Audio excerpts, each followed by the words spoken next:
Before we start, all this information came from the developer diary on Wednesday, August 3rd. I take the information, make it easier to understand and upload it to YouTube so that more people will know what will be in the new DLC. Plane Designer, what changed? Well, I would like to tell more about the DLC, By Blood Alone. Jet fighters and other jet-powered airplanes are no longer their own unit type, they are now simply fighters with jet engines. Jet fighters will therefore reinforce regular fighter wings, and also that you can now effectively make jet carrier planes, jet close air support, jet heavy fighters with the Plane Designer. Weapon modules are also fairly self-explanatory. You can now create fighters that can provide ground support, or strategic bombers that can do naval strikes, depending on the modules you put on the plane. Close air support planes have a large variety of weapons available to them to attack ground targets.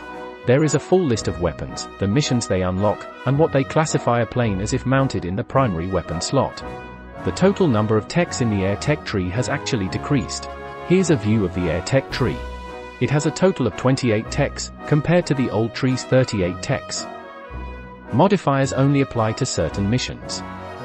Here, the bombs the Stuka carries make it less agile, but the dive brakes give it better air defense. Finally, the so-called special module slots. These are effectively a catch-all term of various different items. Special modules are primarily intended to help optimize planes for various missions or give them different niches. Carrier planes are better than their land-based counterparts, naval bombers are better than fighters. Paradox is adding two more things, maritime patrol planes as a dedicated unit type and a special naval patrol mission for planes with the right modules.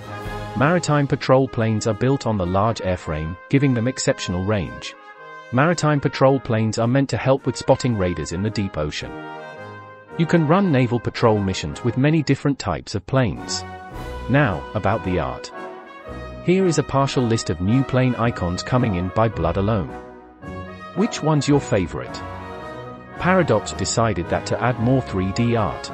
Also, they are adding about 80 new 3D models for planes to the DLC, but more on that in the future. Here is just a teaser of some of the new assets coming in the DLC.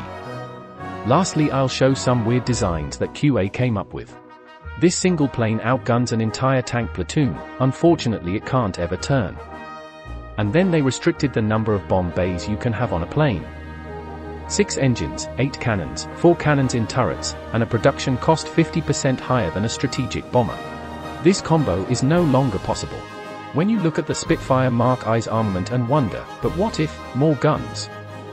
That's all about plane designing, but maybe in the future we'll get more information on Plane Designer and other stuff like modding, which is coming out next week.